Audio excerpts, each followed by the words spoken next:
Welcome to the Non-Essential Podcast. I'm Steve Gibson. Hello, I'm Ben. I should have said welcome back. We had a break. It was funny because the shows we record on Thursdays, they go up on the following Tuesdays. This Tuesday, I was sitting there at work, and like halfway through the day, I started to have a panic attack. Like, fuck, I forgot to put the show up. And then I was like, wait a minute. We didn't do a show because Thursday was Thanksgiving. Yeah. So I wish I could say I missed it, but I ate so much fucking food and didn't move for 4 days. I had a fantastic, ours fucking great. Like I can't say I ate so much food because it was, in our case, my mother-in-law came down. She's been out of state because she's taking care of her father, who's whatever, medical stuff. Mm-hmm. He's like 95 years old. But she came back to Ohio for the holiday, and then she came down and spent a couple days with us, and like all the mother-in-law jokes, and it can get annoying having a house guest, but I don't hate my mother-in-law, so that was fine. But it was literally just her. We didn't do a big family thing. We didn't have to travel like we always do every year. Yeah. So it was like quiet. I cooked the whole dinner myself, and we had all the regular, turkey stuffing, whatever, but just like a regular dinner size portion of it, not Thanksgiving size. So I didn't like stuff myself, but it was good. I tend to have the pretty big Thanksgiving plate and stuff, and you do that for that and leftovers for the couple days. What really fucked me up was like we got these giant pies. Like we got an apple pie and a pumpkin pie, and like they were fucking huge. And after like 2 days, my mom's like, "You should eat those pies because I'm on a diet. I don't want to eat those." And I'm like, "Okay, I can do that."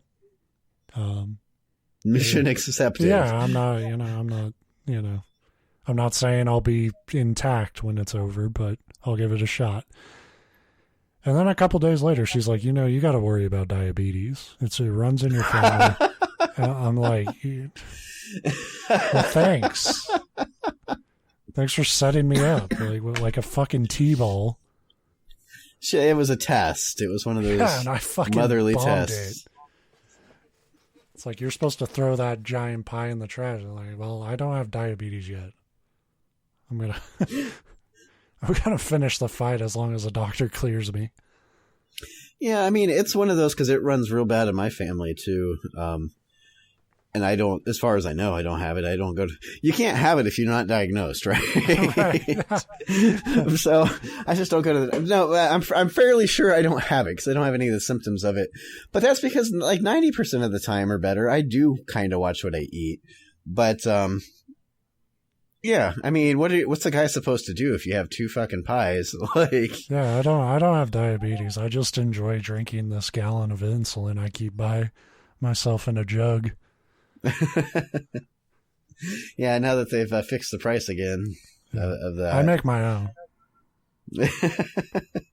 I know that sounds contradictory for a diabetic, but that's why I'm not a diabetic. I make my own insulin. I deposit it in a jug. I wonder what it tastes like. Yeah, I'm pretty sure you're not supposed to drink insulin, but I bet it tastes like the. I heard somebody once say on like a Let's Play say it tastes like liquid metal, and it seems like something that would taste like the fucking slimy robot from Terminator 2. Yeah, T1000. T-Fun 1000. 1000, yeah. Get one for your kid.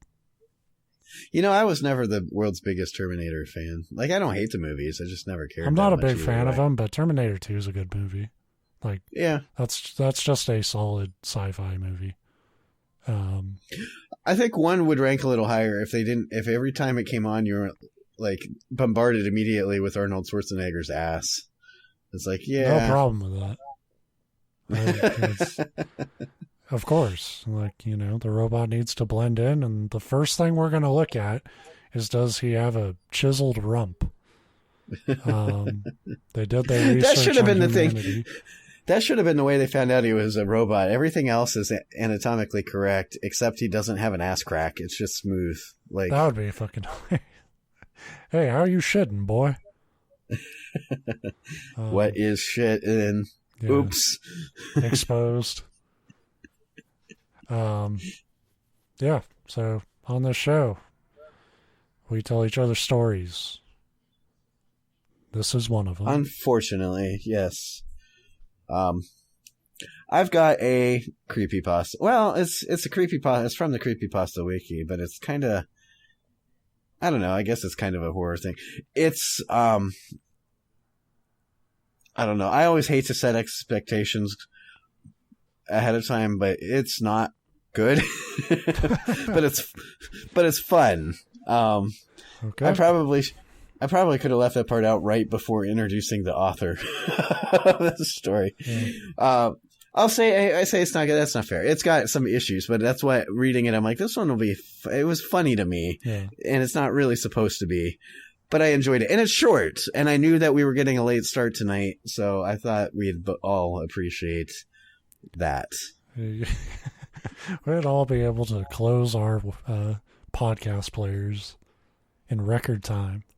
Yeah, get back to those leftover pies if any of you still have any out there. I hope not, because by the time this show goes up, Thanksgiving will be a week and a half old. Oh, that's a story I can tell before I get into it. Like I said, I don't hate my mother-in-law. She's weird, though. She was down like Thursday, so Thanksgiving Day. Was it Thursday? No, it had to be Friday. They went out and did some errands, and they stopped and got like McDonald's, and she got like an iced tea or something. And she drank. She always does this. She'll get food and then like barely eat it. And so she drank like maybe a tenth out of her iced tea and just left it sitting on the coffee table like for the rest of the day, which is fine. We are too. We're not like Martha Stewart house where everything's picked up immediately, right? Well, she had also got coffee. I forget either that morning or like later that day. And she had like a half drank coffee sitting there. So the next day at like 2 p.m, I'm picking stuff up and I pick up the drinks to throw them away. And she's like, oh no, I'll still drink those. And I was like, what the fuck? They've been sitting out for like over 24 hours, like open. Like it's not like a Gatorade or something that you can at least close and have like, you know, some protection from like bacteria and stuff. But that's where I was going. It reminded me of it with the pies. So in case any of you are like my mother-in-law, if you have a week and a half old pies that have been sitting out, don't eat them or document it because it could be an interesting process. Anyway, this story is called Crime Scene Photos, and it's by somebody named Triololo. Triololo. Yeah, Triololo. It was 11:54 p.m. Where the hell was John? He was supposed to meet me outside the hotel an hour ago, so I figured he'd been stuck in late night traffic or something. You know, that common late night traffic that people get stuck in. I was getting impatient. He was taking far too long. I went outside and called his cell, standing in the pouring rain, continually glancing both ways. Why'd you have to go out into the rain to call him? Exactly. That was my first hint that I was going to like this story. unless it's just like you're doing it for the dramatic flair. I'm soaking wet because of you. It's like, isn't your hotel have a lobby? You know what? Yeah. I watched a lot of Cowboy Bebop. I respect the atmosphere you're trying to bring to it. That's kind of that's what it felt like to me. It's like they're trying to paint that like late night grimy noir, raining in the city atmosphere, but then they fucked themselves over by being like, you're supposed to meet at my hotel. Right. Like, anyway. They're waiting for like this person the way I wait for like the pizza guy. When I'm really hungry. You just start walking towards the pizza place so that you know you'll intercept them halfway. I kind of do, because I always have like this paranoia in the back of my head that like they're not going to be able to find the place. So I'm like, well, maybe they're just driving around, and if I go out and like pretend to take the garbage out or some shit, you know, maybe they'll be like, hey, is this, you order pizza? I'll be like, yeah. I'm the opposite. I hate strangers coming to my door so much. Even when I order it and I literally request that they come to my door, part of me wants to just like hide inside and turn the lights on. Oh, I mean, this all changed with COVID. That's kind of The truth is, like, now I'm like, leave it at the door. Don't even knock. I'll know you've been here. Don't worry, I'm watching. Yeah. It's like when people do that Halloween thing where they, like, dress up and then, like, sit outside their house holding a candy bowl and they don't move. I'm doing that, but just waiting for pizza. Yeah, you're in a ghillie suit in the garden. Yeah. I'm like dressed up as a scarecrow, and I can tell if you ring the doorbell, motherfucker. I can picture you doing all of this, honestly. I'm glad I've left an impression on you. Impression, yeah. So this guy's outside in the rain trying to call his friends. Finally, somebody picked up, but it wasn't John. Hello, I asked. This is Yorkshire Police, PC James Hartman speaking. May I ask who this is? Exactly how, cops would answer the phone. like you won something.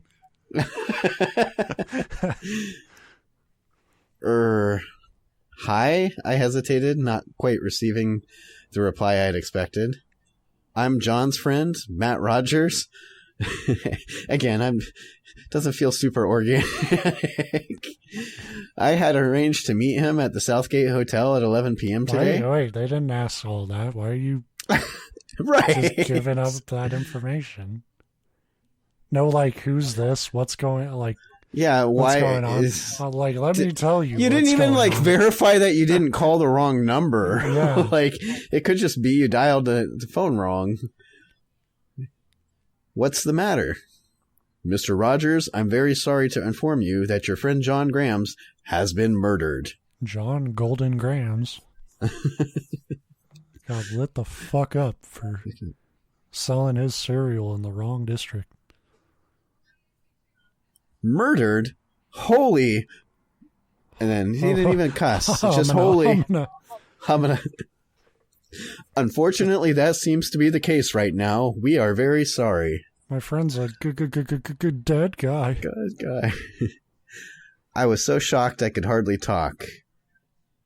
So where are you right now?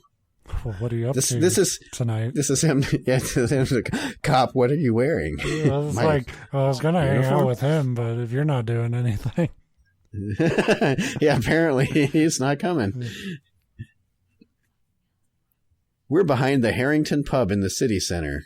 It's fine. I know the place. I love that, like, all of them are just like the cops are like, it's at this place. Let me give you the directions. Even before anybody asked for directions. Like, they're just... So, like, the dude died at a pub? Is that what he's saying? Well, out behind the pub, yeah. So he went out without him. Yeah. Cool friend. Yeah. Yeah, it's fine. I know the place. Thanks. I'll be there in 10 minutes. And again, the cops never asked him to come at this point. I arrived at the scene, and police officers swarmed around the place like bees. There was no clear explanation which I could give as to why or how our friend had been murdered. Which is to be expected since you found out about it over the phone. Like, it'd be unreasonable for you to be like, well, I can explain. He was a dick. Lots of people wanted to kill him. I spoke to PC Hartman, who confirmed that I was now a murder suspect in the nicest way he could. I wasn't angry, as I expected it. Just horrified. I did kill him. Right. And then come voluntarily to the scene. But I expected to be... I don't know. This was somebody I had spoken to around 3 hours ago. Now he was laying there dead. Is there anyone who you think we should inform? Asked Hartman. I thought about it for a few seconds. I think his family would appreciate knowing, I said. I'm glad it took you thinking about that one. Like, let me think. Maybe. Yeah, probably his family would like to know. I can call them. I have their numbers. I'd love telling people bad news. Right. Yes, perhaps it would be better for you to deliver the message. Which is exactly... To be fair, if I was a cop in this situation, I'd be like, yes, you do the death notice because I don't really want to. It's unpleasant. He nodded for some reason. I don't know. And I flicked open my cell looking for a contact. Hey, Jack.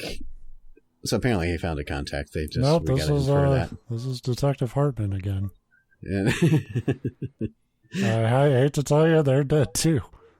Yeah.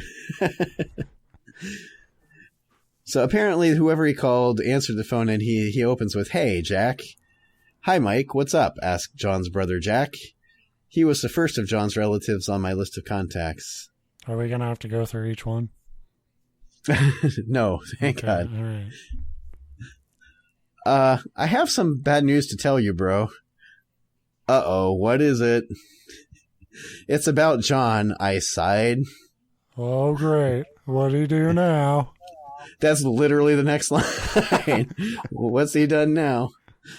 And then the response is, this is when I knew I loved this story. "Well, to put it simply, he's been murdered." He paused a while. I could sense the anger for me breaking the news in such a fucking manner. Like, simply, he's been murdered. He got murdered, and it's really, we don't need to make a big thing out of it. Yeah. I don't want to get into detail. Yeah, we'll talk more about it later, but I thought you might like to know. Okay, bye. Yeah. Bye. I could sense the anger, frustration, and pain all beginning to overwhelm him at once. "What the fuck, Mike?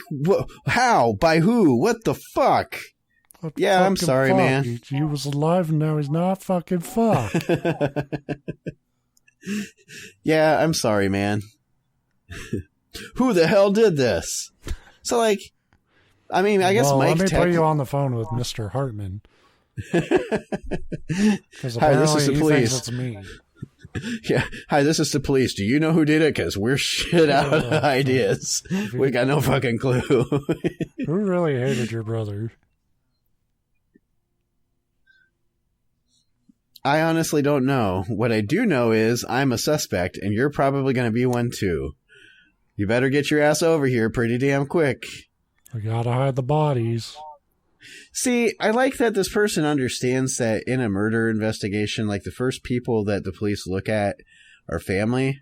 But what they seem to, have not grasped the concept of is it's they look at it from a, let's kind of see if there's anything going on here. Not an immediately, come down to the station right now. You're all suspects. Fuck you all. Well, isn't that the difference? You're more of a authority on this shit than I am, but, isn't there a sort of degree between person of interest and suspect? Definitely.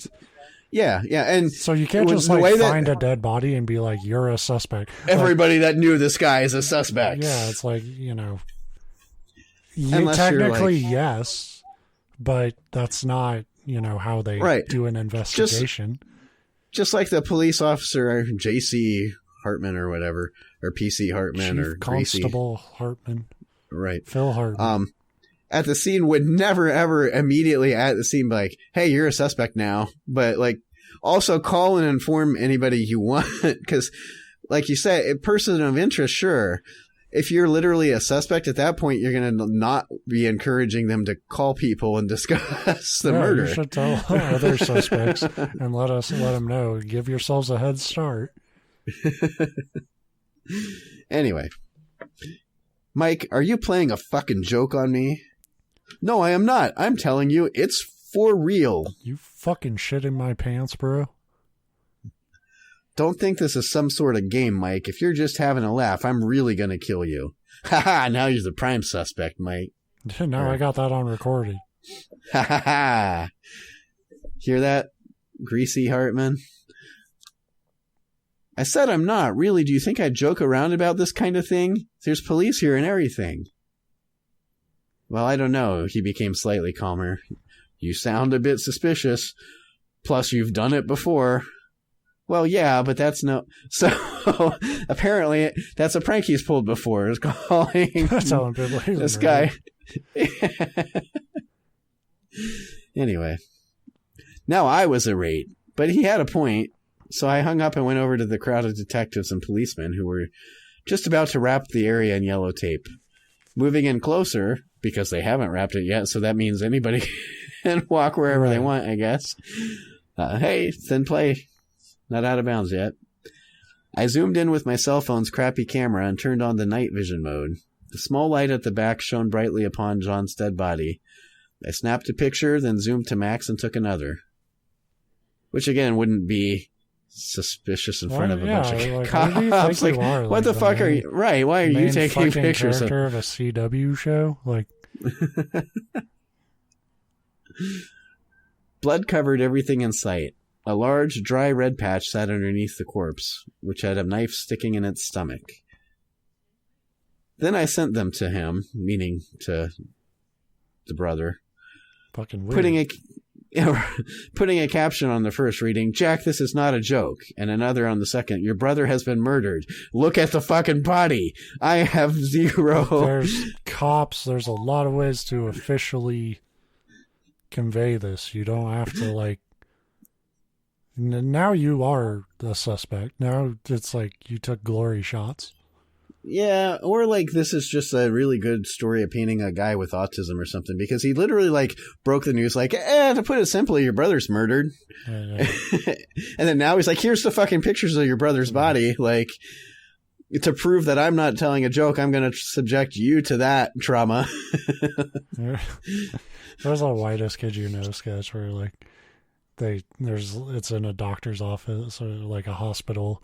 And like a doctor's like, I got to tell this kid he has AIDS. And it's like, and he doesn't know how to break it to him because he's like his kid's been through cancer and all this shit. And now somehow he has AIDS. And then like, oh, just get this doctor. He doesn't give a fuck. And it's like, sorry kid, you got AIDS. Here's a peppermint. Just shuts the door. Yeah, well. And to be honest, there's something to be said about people that can be like that. Like, if you're not, like, exaggerating and being a dick about it, it's kind of refreshing for somebody to just be like, well, here's the... My cell phone rang. It was Jack. I answered. "So do you believe me now?" I asked. "Mike, I know who did it," he panted, sounding rather panicked. Then why the fuck did I have to prove it to you? Like, if you're going to just, like, wait, a knife... It must have been Knifey McGillicuddy. It gets better. What? How? It was Adam. Arg. Shit. Now I remember. It must have been Adam. I looked at the picture. He's wearing the leather jacket, right? He seems too sure.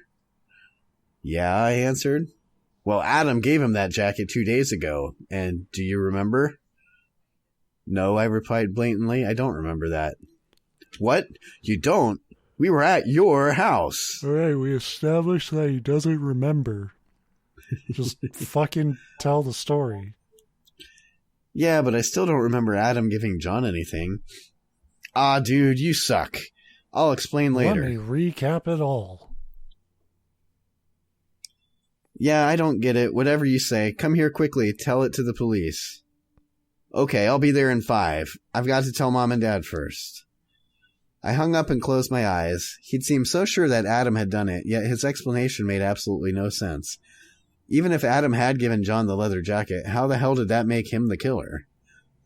I'm glad you're thinking what the rest of us were thinking, if you could even, like, follow that line of thought in the first place. Furthermore, Adam didn't seem like the sort of person to murder somebody.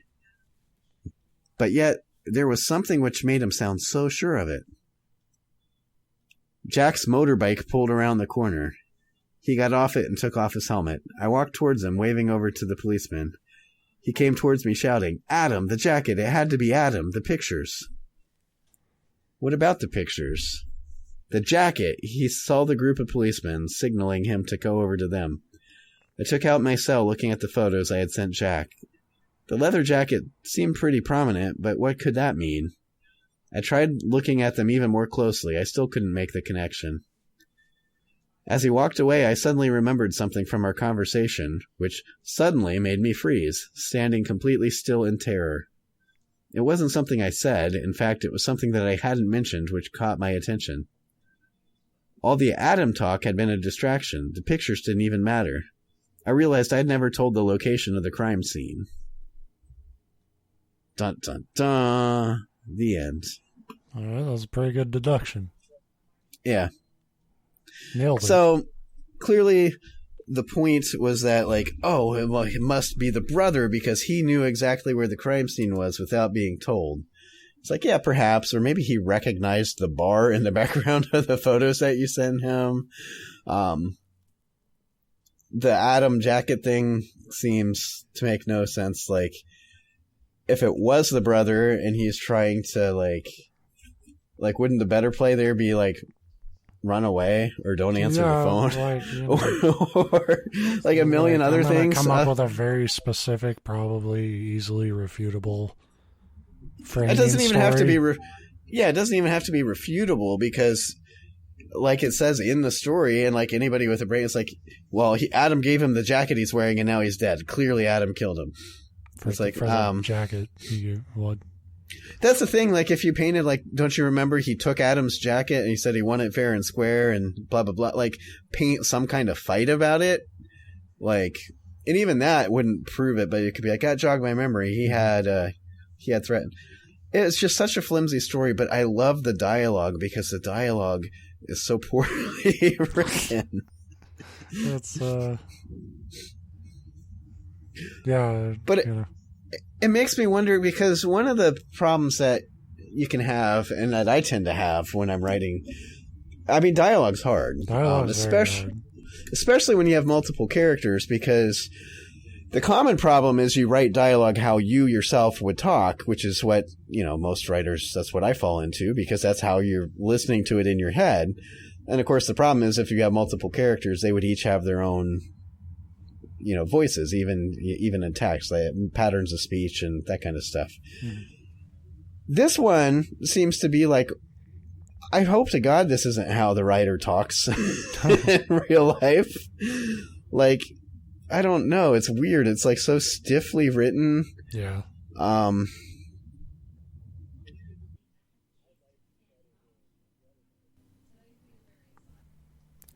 Hello, everyone. Ben Matlock here. At this point in the episode, Steve's audio died. Something happened with his microphone. The police finally caught up with him. He is in custody now, so we can move forward without technical issues. Unfortunately, that's where the episode ends here. You didn't miss out on much, just perfect Matthew McConaughey impressions. So, yeah, better luck next time. I'm sure Matthew McConaughey will make another appearance on the Non-Essential podcast at some point. So, thanks for listening to this week's episode. Sorry for the abrupt end, but we'll be back at it. Bye.